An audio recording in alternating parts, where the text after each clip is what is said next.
bisa diharapkan. Ya. Nah, lahirnya kepengurusan yang di bawah kepemimpinan Muhammad David yang memang sosok ini sangat gila bola, ditambah 4 esko, salah satunya saya kemarin. Ini kan kalau selama ini esko ini dipilih atau tidak kita tidak tahu, tahu muncul aja esko. Nah, ini betul-betul dipilih sehingga memang kekuatan kepemimpinan yang menggerakkan PSSI Kota Palembang ini ada 5 sosok yang betul-betul backgroundnya semua dari sepak bola. Dari ketua umumnya, salah namanya umum yang mengangkat esko itu David, tambah 5 esko yang betul-betul dipilih oleh Potter, dan artinya 5 ini betul-betul punya membawa ekspektasi masyarakat bola Kota Palembang untuk membawa lebih maju. Dan itu menjadi tantangan bagi kami dalam 1 bulan terakhir ini. Kami hampir tiap hari selalu menggagas. Saat ini lagi betul semua komite yang kita bentuk untuk mengumpulkan semua program kerja. Yang kemarin saya kasih batas waktu untuk mengumpulkan segera, akan kita kompilasi semua program kerja itu untuk menjadi satu program membangun sepak bola Kota Palembang yang lebih maju lagi. Oke. Ini modal awalnya sudah ada, orang-orangnya ya kita anggap sebagai orang-orang yang mengerti bola semua, yang gila bola semua, pencinta olahraga sepak bola. Tapi Bang Hanif, justru ini yang akan menjadi tantangan ya. Dengan orang-orang yang ahli di bidangnya, tentu masyarakat berharap atau pencinta bola berharap perubahan ini akan terlihat paling tidak dalam waktu cepat ya. Karena sekarang ini semua orang inginnya serba instan, Pak Bung Hanif.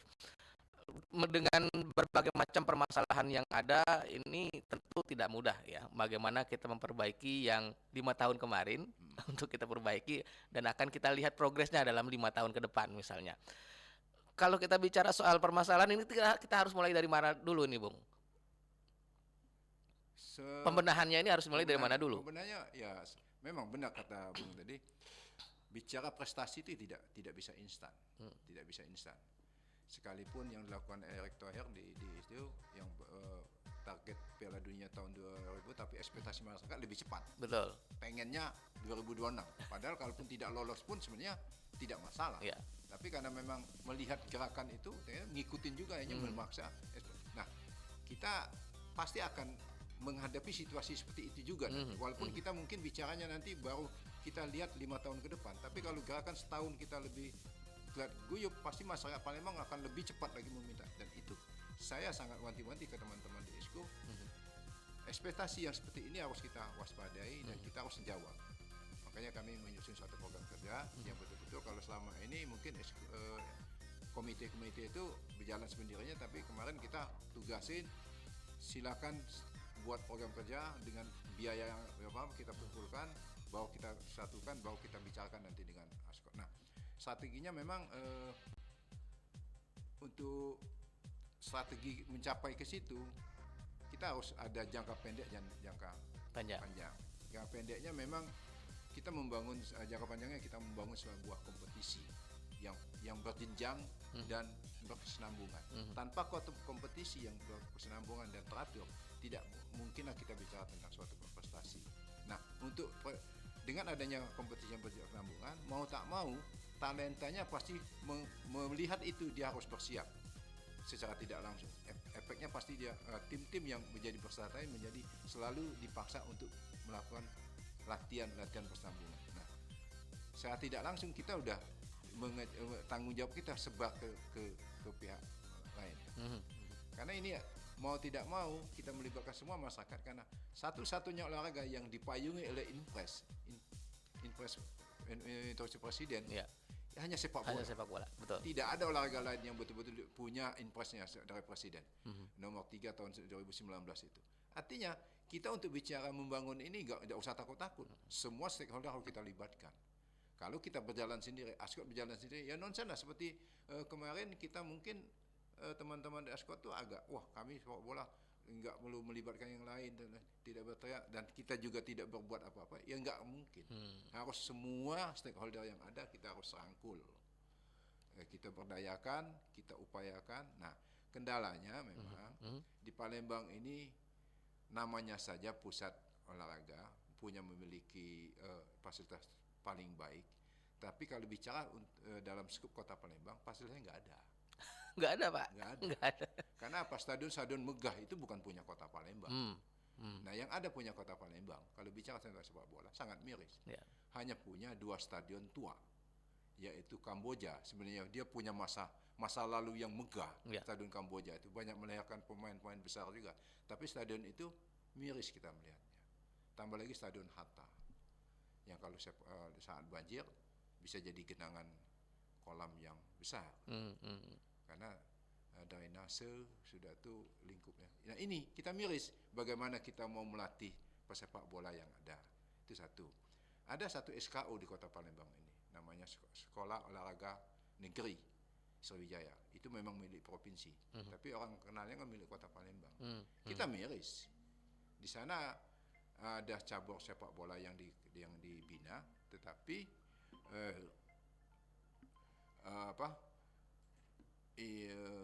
dalam pengelolaannya, perekrutannya, ya kita nggak bisa komen. Ya, pola titipan itu sangat dominan. Jadi masih belum bisa juga ditembus. Ya, susah. Jadi kami optimis kalau memang berani melakukan dengan cara benar, SKU SON itu bisa melahirkan pemain-pemain hebat, bisa menyaingi Ragunan. Kenapa? Tetangga-tetangganya fasilitas-fasilitas kelas internasional. Artinya di lingkungan dia kan berdiri di lingkungan Jakabaring. Bisa bermanfaat. Tetapi karena cara perekrutan yang salah, ya saya mengklaim itu bisa berani saya perdebatkan karena saya punya bukti perekrutan talenta yang direkrut sana yang sangat salah, menyimpang. Akhirnya apa? APBD yang dikeluarkan provinsi untuk itu hanya untuk menampung orang sekolah di situ saja. Nah, ini juga sulit ya. Ini juga sulit ya, Bung Hanif ya. Kalau kita bicara soal perekrutan dari akar rumput saja, ini sudah tidak fair ya. Seperti itu. Bagaimana kita mau menghasilkan bibit-bibit yang benar-benar berkualitas? Kira-kira apa yang bisa kita lakukan, Bang? Ya harus dirombak semua. Dirombak semua. Dirombak semua. Harus berani. Artinya siapa yang diberi tanggung jawab harus berani mengatakan tidak untuk melakukan yang salah. Sekalipun dia mungkin karena aku jabatan, aku punya ini, tapi harus berani tidak. Nah, untuk memberi kekuatan itu, insan sepak bola harus mengawal. Tanpa dikawal oleh masyarakat sepak bola, pejabat-pejabat yang diberi tanggung jawab ini tidak akan berani untuk melakukan itu. Kenapa? Ya kita maklum, mereka punya anak istri, mereka punya jabatan. Kadang-kadang ya kalau mereka menentang keinginan yang menitip tadi yang kebetulan punya, kadang-kadang juga susah. Nah ini bicara kita. Tapi artinya bicara di ketatanan sepak bola kota Palembang, Kota Palembang belum punya diklat sendiri. Makanya dia program Ketua Umum David, dia ingin punya diklat. Ya, sebuah diklat bagus sepanjang dikelola dengan Kenapa? Untuk melahirkan sebuah prestasi yang bagus tidak bisa instan. Potensi melimpah di Kota Palembang dan saya pernah melakukan itu. Dan membuktikan dalam 2 tahun anak-anak saya kumpulkan waktu itu kebetulan saya waktu 2018 saya dipercaya menjadi manajer Sriwijaya FC U16 Elite Pro yang hampir rata usia 15-16 itu. Dan resepsinya degradasi Liga 2 tidak ada Elite Pro lagi. Anak-anak ini masih ada. Dan itu saya himpun, saya tetap jaga latihannya dengan mandiri. Tahun 2019 saya dikasih mandat oleh Askot Kota Palembang. Kebetulan PS Palembang belum ada manajemen saat itu. Baik. Sehingga Askot Palembang meminta saya untuk bagaimana anak-anak ex-Elite Pro ini di bawah pengelolaan saya untuk di atas namakan PS Palembang ikut Suratin 17. Alhamdulillah karena ini udah 1 tahun lebih berlatih berkumpul bersama, ditambah dengan persiapan itu, ditambah kompetisi saat itu yang juga cukup panjang, Suratinnya ada 2 itu yang ideal sekali. Kita bisa tembus menjadi runner up nasional dengan chemistry anak-anak yang betul-betul solid. Artinya kita bisa. Nah itu satu contoh. Artinya kalau potensi-potensi ini yang tanpa ada titipan-titipan, jelek keluar, jelek kita ganti. Itu telah berjalan selama 2 tahun itu keluar masuk itu banyak. Bagus, persaingan cukup ketat saya buat. Ada masuk lagi, ada yang lebih bagus, yang ini jelek saya keluar. Jadi mereka juga bersaing sesama mereka. Nah, puncaknya kita benar bisa sampai ke final, grand final di Kota Malang itu kita hanya kalah 1-0 lawan tuan rumah. Oke, dan itu suatu prestasi, suatu kebanggaan ya. Begitu kita lihat absen satu-satu, 25 anak yang saya bawa itu bisa menunjukkan di mana dia latihan kecilnya. Semua di Kota Palembang, di lapangan-lapangan yang kecil-kecil itu. Jadi Kota Palembang, artinya itu baru bicara Kota Palembang, potensi sangat besar. Dan kita punya banyak kabupaten kota lainnya yang memang punya Apalagi potensi. kalau bicara 17 kabupaten kota yang sudah hampir 10 stadion terbangun di luar Kota Palembang. Tinggal Palembang menunggu. Kapan Kota Palembang Pemkotnya merehabilitasi Kamboja dan Hatta. Oke. Dan juga yang menarik Bung Hanif, bahwa di level daerah biasanya di kota-kota ini menjadi permasalahan umum ya sebenarnya. Pembinaan pada usia dini, pada usia remaja itu memang terlihat ya. Tapi setelah itu pada saat mereka masuk ke jenjang selanjutnya, jenjang yang lebih tinggi, justru meredup. Nah ini kira-kira apa ini menjadi permasalahannya? Tapi ditahan dulu. Kita akan kembali lagi setelah yang satu ini.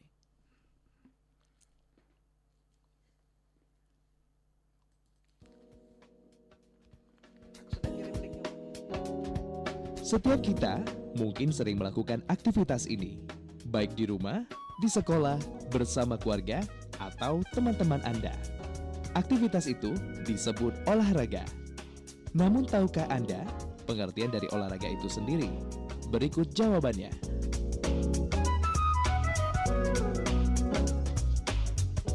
Olahraga merupakan aktivitas yang memiliki tujuan untuk melatih tubuh seseorang, baik itu pada segi jasmani dan rohani, dan akan berguna untuk menjaga serta meningkatkan kualitas kesehatan seseorang.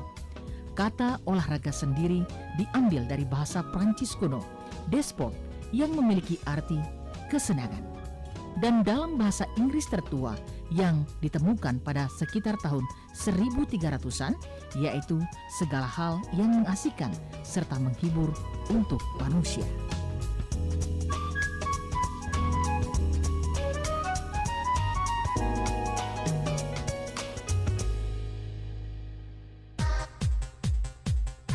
Kau bisa patahkan kakiku, tapi tidak mimpi-mimpiku. Kau bisa lumpuhkan tanganku, tapi tidak mimpi-mimpiku. Kau bisa merebut senyumku, tapi sungguh tak akan lama.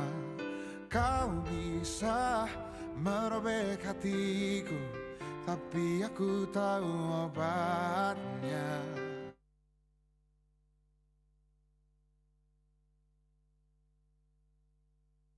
Jiwa yang kuat, itu kita. Manusia kuat, itu kita. Jiwa yang kuat, itu kita. Kau bisa hitamkan putihku, kau takkan gelapkan apapun. Kau bisa runtuhkan jalanku, kan ku temukan jalan yang lain. Manusia kuat, itu kita. Jiwa yang kuat, itu kita. Manusia kuat, itu kita. Jiwa yang kuat, itu kita. Bila bukan kehendaknya,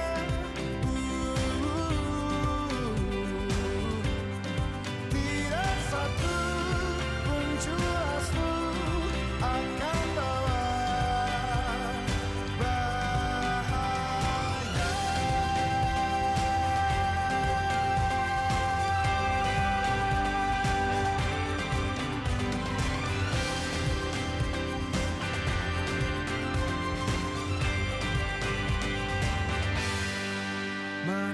Manusia kuat, itu kita. Jiwa yang kuat, itu kita. Manusia kuat, itu kita. Jiwa yang kuat, itu kita.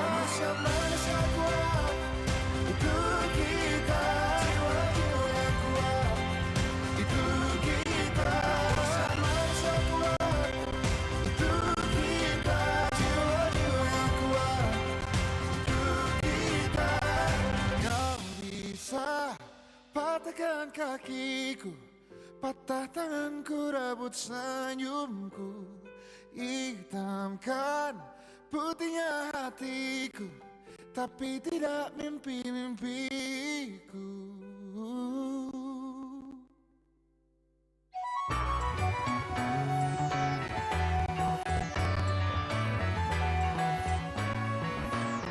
Lagi mikir apa sih? Aku lagi mimpi nih, Rol. Mimpi?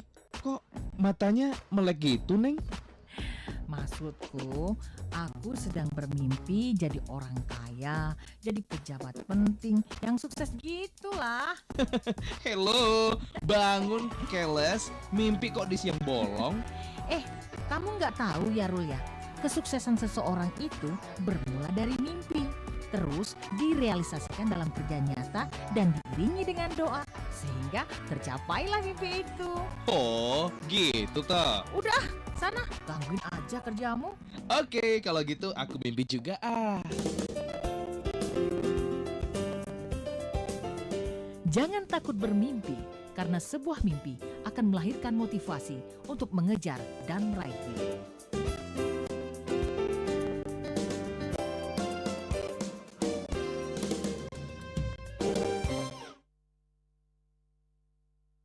Selamat datang di era digital baru.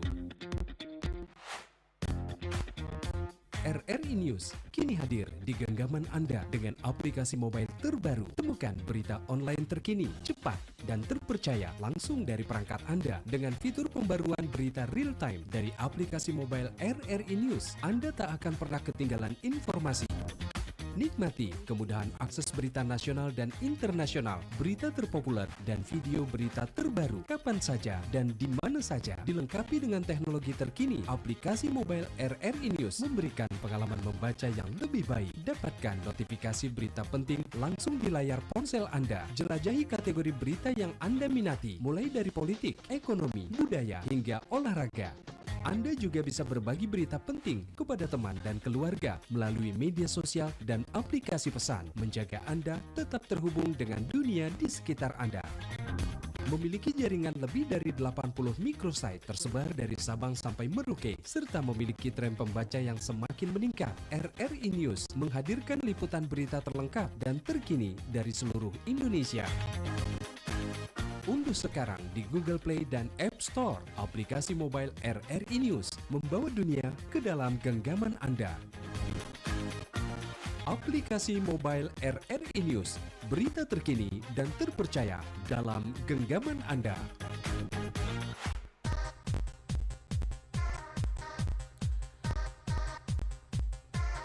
Terima kasih Anda masih bersama kami di Gebiar Olahraga pada pagi hari ini, mendengar masih dalam perbincangan kita berbicara soal sepak bola ya. Ada informasi yang akan kami sampaikan kali ini dari tim nasional. Pelatih anyar timnas Indonesia Patrick Kluivert akan tiba di tanah air pada hari ini. Kluivert diperkirakan akan mendarat di Bandar Udara Internasional Soekarno-Hatta, Tangerang, Banten pada Sabtu petang. Setelah tiba di Indonesia, Kluivert rencananya akan dikenalkan kepada publik pada esok hari ya, Minggu 12 Januari 2025. Ketua Umum PSSI Erick Thohir di Jakarta mengatakan bahwa ya, pihaknya sudah mendapatkan calonnya dan nanti akan diundang semua media untuk konferensi pers berikutnya di tanggal 12 ya, kurang lebih pukul 16.00 waktu Indonesia Barat. Jadi kalau ada rekan-rekan media yang ingin tanya jawab dengan pelatihnya, langsung saja ya, tanggal 11 Januari malam mendarat di tanah air. Setelah memperkenalkan ke publik, Erick mengatakan agenda selanjutnya dari Kluivert adalah bertemu dengan para pemain timnas Indonesia yang merumput di dalam negeri. Nah, sudah semakin dekat ya pelatih baru yang akan menukangi timnas menuju babak kualifikasi Piala Dunia 2026. Kita akan nantikan apa pernyataannya besok ya. Secara resmi akan diperkenalkan ke publik pada Minggu 12 Januari 2025 pukul 16.00 waktu Indonesia Barat, dan tentu saja akan disiarkan langsung oleh RRI Radio Republik Indonesia. Kita kembali ke perbincangan dengan Bung Hanif ya. Tadi sempat saya tanyakan Bung, kalau di daerah ini kalau prestasi usia dini, usia anak dan remaja sudah sering sekali kita dengar ya, juara ini, juara itu di tingkat regional dan juga nasional. Tapi setelah mereka beranjak ke jenjang yang lebih tinggi, nama-nama mereka yang berprestasi ini justru semakin meredup ya. Ini kira-kira kenapa ya, Bung Hanif? Ya, memang ini jadi problem tersendiri. Tapi kuncinya sebenarnya kompetisi. Kompetisi. Ya, saat ini kan yang khususnya kalau kita bicara di Kota Palembang, kompetisi usia muda itu sangat marak sekali. Karena pelakunya banyak, punya semangat, punya sumber daya, dan mereka tidak peduli mau didukung pemerintah atau tidak, jalan. Oke, dan ini nanti akan digulirkan ya, Ya. di tahun ini Ya. dari Ascot. Jadi dia ya, artinya sangat banyak sekali. Sehingga memang karena banyak kompetisi di usia dini, ya kompetisi itu yang melahirkan bintang-bintang. Oke. Ya kan? Nah, tapi begitu masuk ke usia remaja, pengelolaan kompetisinya kan beda. Butuh sumber daya yang banyak. Kalau usia dini itu kan satu lapangan bisa jadi 2 lapangan. Ya. Tapi kalau udah kita bicara usia 14-15 tahun ke atas, kita butuh satu permainan, butuh satu lapangan khusus. Butuh pangkat pertandingan yang banyak. Nah, untuk seperti ini artinya butuh biaya yang banyak. Oke. Ya kan, butuh yang banyak. Nah, kadang-kadang fasilitas ini minim, sulit didapatkan. Belum lagi kadang-kadang resistensi kegiatan seperti ini sudah butuh pengamanan. Kalau di usia dini kadang-kadang pengamanan cukup kita mengamankan bagaimana dengan aturan, beri pembagian orang tua bahwa kita untuk memberi contoh dengan yang baik kepada anak-anak, orang tua juga akan patuh. Tapi kalau udah menginjak ke usia remaja, sudah mempunyai supporter, butuh pengamanan yang tidak bisa dikasih contoh yang bagus. Ya, artinya nah ini juga belakangnya pasti butuh biaya. Nah, Ujung-ujungnya dana ya dana. Artinya untuk mengambil ini kompetisi sepertinya harus diambil oleh federasi, oleh pemerintah, oleh Ascot, oleh Asport. Nah, kalau Ascotnya tidak jalan, Asportnya tidak jalan, ya pasti kompetisinya tidak ada. Ya kan, gitu. Sehingga anak-anak yang sudah semangat di usia begitu habis usia SMP selesai, hilang. Kalaupun ada, ya datang sekali-sekali. Ya bagaimana kita mau mencetak suatu atlet yang bagus kalau kompetisi berjenjangnya nggak ada. Oke, jadi tantangan terbesarnya adalah dana ya Dana. untuk menyelenggarakan sebuah kompetisi. Ya, Ini bagaimana menghadapi tantangan ini ke depan? ya, dana ini bagi kami karena kebetulan saya juga selaku pelaku kompetisi yang seperti ini, sebenarnya tidak begitu dikatakan sulit, tidak dikatakan tidak, ya itu suatu tantangan. Artinya kalau kita belajar melihat dari Inpres itu sendiri bahwa untuk percepatan pembangunan sepak bola, bahasanya saja pembangunan sepak bola, pelakunya bukan hanya pemerintah. Artinya mindset kita dulu harus diubah. Ya. Semua masyarakat kalau ingin bicara sepak bola, dia harus merubah mindsetnya dulu. Bahwa pembangunan itu kalau berdasarkan informasi bukan satu-satunya tanggung jawab pemerintah, tanggung jawab semua masyarakat. Nah, salah satunya kalau kita masyarakat sepak bola, ya kita harus bertanggung jawab, ikut membangun. Membangun dalam hal apa? Ya bukan berarti pemerintah tidak mendukung dengan dia tidak memberi dana. Dengan dia membangun sebuah stadion itu suatu dukungan yang lebih dari segalanya. Tinggal stadion yang udah bentuk wujud dukungan pemerintah, masyarakat apa dukungannya? Ya, hadirkan pemainnya, hadirkan kompetisinya yang tertib. Mungkin kalau kita sama-sama sepakat tidak dengan mengandalkan emosi, tidak perlu dengan biaya pengamanan yang tinggi. Artinya kan lebih nyaman. Bagaimana sepak bola itu menjadi tempat rekreasi keluarga datang ke sana. Di usia muda saat ini sepak bola anak-anak itu menjadi satu destinasi kegiatan, destinasi wisata keluarga. Saya ini hampir tiap 2 bulan, 3 bulan ngadain event-event besar nih, yang usia muda. Itu neneknya, bapaknya ikut sama masih di situ. Liburan nggak kerja ngawal anak. Dan di mana-mana di seluruh Indonesia seperti itu. Nah, bagaimana di usia remaja dan usia dewasa juga menjadi pertandingan sepak bola itu menjadi destinasi wisata keluarga. Bisa nggak? Itu tantangannya ya. Itu tantangan bagi pelakunya. Jangan kita nuntut saja sebagai pelaku sepak bola, tapi kita tidak bisa menghadirkan sebuah suguhan pertandingan sepak bola yang nyaman. Supporter macam SFC, satu tim yang didukung, tapi gebuk-gebukan antar supporter. Ini kritik loh. Ya. Mohon maaf kawan-kawan supporter, ini autokritik bagi kita sebagai pendukung. Bisa nggak kita bersatu mendukung satu tim yang kita dukung? Jangan kita saling bunuh, saling pukul, saling ini sesama kita. Padahal kita dukungan kita yang sama. Apa yang kita perebutkan? Apa yang kita lakukan? Sebenarnya kan fanatisme kita itu tunjukkan bahwa kita dukung. Nah, Oke. saat ini fanatisme kita kepada SFC salah satunya sebagai masyarakat bola, tunjukkan bagaimana kita membantu tanpa harus banyak bicara, lakukan. Ya, seperti kalau Ascot sudah melakukan itu. Sebagai insan sepak bola yang hobi, yang peduli, dia lakukan apa yang dia bisa, dia lakukan. Dan sangat berarti, walaupun kecil, sangat berarti sekali. Dan konkret dan nyata ya. Ya, konkret. Nah, kita yang lain pengen sepak bola Palembang yang bagus yang mana. Oke, sama-sama kita bangun. Gitu ya. Artinya kita hadirkan sebuah kompetisi. Nah, kompetisi untuk jalan memang butuh fasilitas. Nah, fasilitas mungkin domainnya pemerintah nih, siapkan pemain. Tapi begitu fasilitas disediakan, ayo kita sebagai masyarakat jaga. Jangan hanya fasilitasnya harus dipelihara, butuh pembiayaan. Jangan sekedar mau main aja, sampah dibuang kemana-mana. Atau ditutup dulu sampahnya. Iya, kan susah. Artinya saat kita main, sampah juga kita harus jaga.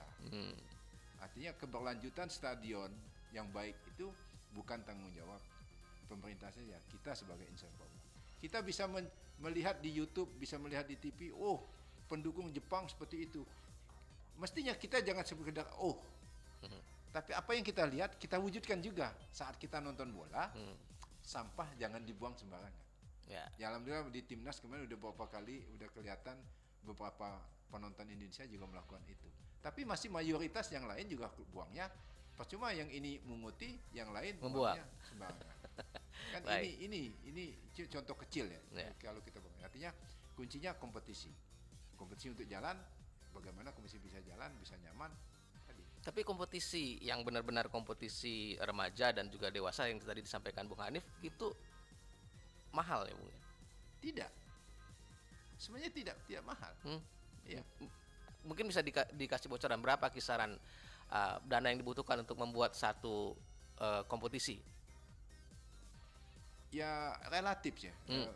Artinya kalau kita kadang-kadang biaya paling mahal adalah sewa stadion. Sewa stadion. Yang bikin jadi mahal itu sewa stadion. Oke. Perangkat pertandingan yang memang harus. Artinya biaya keamanan. Kalau biaya keamanan sebenarnya tidak ada tarifnya. Tapi kita maklum, mereka jaga seharian itu mau diapain? Kan tidak mungkin kan. Nah, tapi kalau ini bisa kita hadirkan dengan gratis, dengan fasilitas stadion yang tidak mahal, mungkin kita bisa lakukan dengan mungkin terjangkau bagi mereka. Ya berbayar pasti. Nonsen lah sebuah pertandingan sepak bola tanpa biaya, nonsen. Nah, mindset ini yang perlu diubah dulu. Masyarakat kadang-kadang setiap pertandingan, apalagi yang diadakan oleh pemerintah, itu gratis, itu udah biayanya. Nggak bisa. Karena apa? Peran serta membangun ini bukan hanya pemerintah. Pemerintah udah punya APBD yang terbatas untuk bangun dan memelihara. Itu Stadion. butuh biaya. Ya, itu sudah satu bentuk dukungan ya. Itu kan satu dukungan sebenarnya. Nah, kita masyarakat ya untuk hadir itu juga harus dukung juga. Ada event kita bayar karena panitia juga harus bekerja, butuh biaya, butuh bayar wasit, butuh bayar untuk kebersihan dan segala macam. Panitia yang sehari-hari di situ ya harus ada insentif lah. Dari mana? Ya dari ini. Oke. Jadi mungkin secara gampangnya bisa dibilang ya udahlah, masalah dana ini untuk Ascot PSSI bukan masalah lah ya untuk ke depan ini, karena kita sudah tahu taktiknya bagaimana Iya. untuk Hanya memang fasilitasnya tolong kalau kami di Ascot berharap dengan kepemimpinan 4 tahun ke depan support dari Pemkot ada. Artinya salah satu wujud yang kami harapkan perbaikan dari Pemkot adalah fasilitas. dua stadion tadi. Stadion itu dulu. Kedua dukungan kompetisi yang berjenjang ya, yang artinya kolaborasi dengan dinas pola olahraga seperti kami kemarin sudah audiensi untuk ke depan bagaimana. Ketiga, adanya satu diklat apapun bentuknya untuk menampung talent-talent yang kita lihat dari kompetisi yang lokal yang ada ini, ada yang terbaik kita ngumpul. Tapi dengan syarat diklat ini bukan bentuk untuk mendidik orang yang baru belajar, Ya. tapi untuk melanjutkan, membina pemain-pemain yang sudah dididik oleh SSB yang hampir 40-an di Kota Palembang ini terbaik, kita pilih satu-satu, dikumpulkan di situ. Oke. Nah, dengan diklat ini, insya Allah Palembang ke depan akan punya tim yang bagus. Itu yang akan kita kejar di Ya. tahun ini ya, di Jadi tahun di 2025. program kita titik tekannya di program di kepemimpinan David ini adalah adanya satu diklat sepak bola yang akan anak didiknya nanti kita akan rekrut dari kompetisi-kompetisi lokal yang kita adakan yang mulai dari usia 12 tahun. Kalau bicara 10 tahun belum saatnya. 12 atau udah SMP baru kita bicara. Itu akan ke depan di situ. Walaupun kapan mulainya kita bangun dulu istilahnya tuh sumbernya dulu. Infrastrukturnya dulu ya. Infrastruktur Fondasinya dan dulu. kompetisi. Nah, kompetisinya kita tertibkan lagi, kita perbanyak, kita jalur berjenjangnya kita akan tertibkan supaya mudah. Direktur teknik dengan timnya kita udah ada bentuk, ada direktur teknik dan komite tekniknya akan melihat itu. Oke. Sehingga nanti kita butuh itu dan insya Allah kami akan bertarget pada Pop tahun ini kita akan curi start dari kabupaten lain karena emas itu selalu gagal didapat oleh Kota Palembang untuk Ya. sepak bola. Terakhir kapan dapat medali emas di Kota Palembang, Prof? Lupa. Karena saking sudah lamanya ya, Ya. Bung ya. Itu yang karena memang Palembang ya kita harga diri juga tetap jaga. Betul. Kita anti ambil bedol pemain dari Jawa dengan satu tim. Nah, bagaimana kita bicara itu kan? Kita punya potensi yang banyak, tapi kadang-kadang selalu dikalahkan oleh ambisi-ambisi yang sesaat oleh tim-tim yang lain. Oke. Ini menarik juga di olahraga sepak bola ya, Bung Hanif. Bagaimana kalau kita lihat yang menjadi isu-isu menarik justru isu-isu non teknis ya. Bagaimana ke dalam tanda kutip masih adakah mafia ya. Baik itu atletnya, baik itu perangkat pertandingannya, ataukah baik itu bagaimana dengan pengaturan kompetisinya. Bagaimana melawan itu semua? Tentu kita tidak naif ya. Itu hilang 100%. Tapi itu menjadi tantangan bagaimana kita menghadapi kondisi-kondisi seperti itu. Ya kembali ke mental ya. Ya alhamdulillah kalau saya lebih fokus selama hampir 10 tahun ini lebih fokus ke usia dini ya. Dan cukup alhamdulillah bersyukur ya karena saya juga aktif di forum-forum nasional di usia dini. Ya, tapi kan tadi sempat disampaikan Bung Hanif juga bahwa perekrutan saja sudah mulai ada permainannya ya. Ya, itu dari tingkat untuk di Kota Palembang. Artinya kalau kita melihat secara nasional dulu ya, secara nasional banyak lahir dari pemain-pemain timnas U16, U17 itu semua lahir dari binaan SSB yang saat ini. Nah, gambaran sepak bola itu bisa dilihat kalau gambarannya saat ini adalah gambaran 10 tahun sebelumnya. Kalau pemain nasional, pemain senior liganya suka kelai, artinya binaan 10 tahun yang lalu itu memang tidak ada pembinaan mental yang menghilangkan kelai-kelai itu. Tapi mulai ke sini kan kita lihat dari timnasnya juga santun, bagus-bagus, mulai U16, U17. Di liganya sudah jarang sekali gebuk-gebukan walaupun masih banyak juga ya, tapi artinya sudah jauh menurun. Ya, jauh menurun. Itu kan karena pemain-pemain yang bermain di situ kan hasil dari didikan-didikan di SSB yang selama ini kita memang saya pelaku forum pembina SSB yang secara nasional kita menekankan mental-mental itu harus kita bangun. Nah, bicara di Kota Palembang, nah di tingkat itu alhamdulillah kita udah mulai semarak ya. Sekali ngadain kompetisi itu kadang-kadang bisa 30 tim loh untuk Kota Palembang saat ini. SSB yang hadir. Kemarinnya udah 2 kali dalam kepenguasaan David ini untuk tes ombak aja lah ya. Artinya U12 dan U12 itu nolak peserta. Karena kita tes untuk satu hari aja peserta itu sampai 32 tim. Masih banyak juga SSB yang aduh kami mau nggak ikut karena udah terlambat, kita tolak kan karena takut nggak selesai. Itu baru semangat ini kita akan jaga, kita akan pelihara. Makanya saya minta ke bidang kompetisi dan pembinaan segera susun program kerja kompetisi yang berjenjang, program kerja pembinaan yang jelas. Nah, untuk menghilangkan itu, ini satu ya.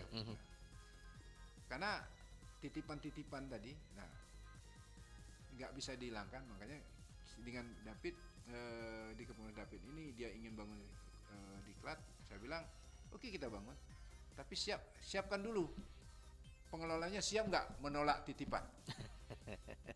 Kalau masih tidak siap, saya pertama sekali yang tidak setuju. Artinya siapapun yang ngelola harus betul-betul murni pure membina orang-orang, anak-anak pilihan, bukan anak-anak titipan yang mau belajar. Ya. Kan banyak sekarang ini. Ya. Anak saya mau suka sekali, bisa nggak masuk ini, masuk ini. Ya, kalau mau punya benar-benar masuk SSB. Ya sekalian kita kasih kue ke SSB lah. Ya. Anak-anak yang baru belajar ini kasih ke SSB. Di sana berbayar memang, sama kayak kursus bahasa Inggris, kursus sepak bola. Bersaing di SSB. Ya, bersaing lah di SSB. Jadi kita ambil ke diklat. Nah, diklat ini kan mungkin kita bisa baru bisa bicara ke pemerintah tentang APBD-nya untuk membiayai. Sayang kan APBD disediakan, tapi hanya untuk membiayai anak-anak orang titipan. Ya. Ya kayak yang SKO yang ada di Kota Palembang ini yang punya provinsi itu seperti itu. Nggak apa-apa. Saya siap klarifikasi itu. Iya, betul. Kalau nggak Ini apa? serius loh Bung Hanif ya. Iya, bisa. Karena bisa pilihannya sangat, masa untuk mendapatkan 20 anak se-Sumatera Selatan ini kumpul di SON itu seperti itu anak-anaknya. Kalau bukan titipan dari mana? Karena apa? Saya berani bersaing tim dia dengan tim di SSB saya berani bersaing. Padahal saya bayar di SSB saya. Itu kan tanpa bayar, dibiayai oleh pemerintah. Kan sayang dana seperti itu. Oke, baik, intinya adalah bagaimana nanti untuk melakukan perekrutan atlet-atlet di usia anak dan remaja ini harus benar-benar fair ya. Ya, harus fair. Harus fair, tanpa titip-titipan dan juga harus transparan ya. Harus transparan. Jadi di pihak Dispora dan Dinas Pendidikan yang membawahi lembaga itu, ya betul-betul kalau memang kurang paham, yang untuk perekrutan serahkan yang profesionalnya. Pisahkan kan? Pisahkan saja. Yang tentang pendanaan. Jangan ikut campur. Mestinya kan gitu kan. Tapi kalau kan dana dari saya nitip anak ponakan saya, kan itu yang suka bikin. ya susahnya di situ. Ya, Oke. itu satu. Nah, itu bicara bahasa perekrutan pemain. Nah, kalau bicara tentang wasit segala macam, ya ini tugas Askot dan Asprop juga. Bagaimana melalui komite wasitnya membina wasit-wasit muda. Bisa membina wasit-wasit muda yang potensi, membinasakan wasit-wasit muda yang tidak potensi. Harus berani. Harus tegas. Harus tegas. Kejadian seperti ini, kita malu loh. Kejadian di Aceh itu kadang-kadang juga membuat trending wasit Sumsel juga kan. Itu kan wasit dari Sumsel. Betul. Malu kita kan seperti itu. Dan orang udah wajar. Dan bukan rahasia lagi. Wasit Sumsel ini potensi banyak. Yang bagus. Yang potensi seperti itu juga banyak, pelaku-pelakunya seperti itu. Nah, ini yang seperti itu kita harus nyahkan saat ini, harus tegas. Oke. Dan ini kita akan tunggu gebrakannya ya, dari Askot ataupun Asprof nanti yang punya saya bangga kewenangan dengan soal Askot ini. tahun ini bisa lebih dari 30 menugaskan mendidik wasit muda yang bisa bertugas di event nasional. Satu prestasi yang dibawa Asport saat untuk komite wasitnya. Ya, ini kita lihat kalau di tingkat pusat ini PSSI sudah berani untuk bicara bersih-bersih di dalam ya. Iya. Kita akan lihat nanti gebrakannya yang di daerah Di seperti daerah. apa. Makanya itu. Kita akan tunggu, kita akan lihat sama-sama. Bung Hanif, tidak terasa di akhir perbincangan sudah menuju jam 9, bicara bola ini memang kurang terus waktunya ya, Bung. Apalagi kalau sudah menjurus kepada strategi saya bagaimana membangun itu ya nggak cukup sehari kan. Ya, kita harapkan program-program kerja nanti segera disusun, segera dilaksanakan, ditunggu gebrakannya.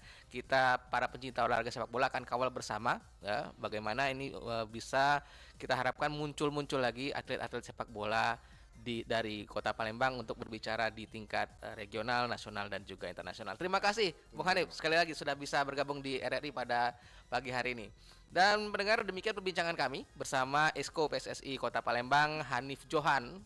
Seru sekali perbincangannya dan kita harapkan ini bisa membuka wawasan kita semua tentang bagaimana tantangan-tantangan yang harus kita hadapi dalam menciptakan atlet-atlet sepak bola berprestasi di Kota Palembang. Saya Rena Pridani bersama kerabat kerja yang bertugas mohon undur diri. Selamat pagi dan salam olahraga. Salam olahraga.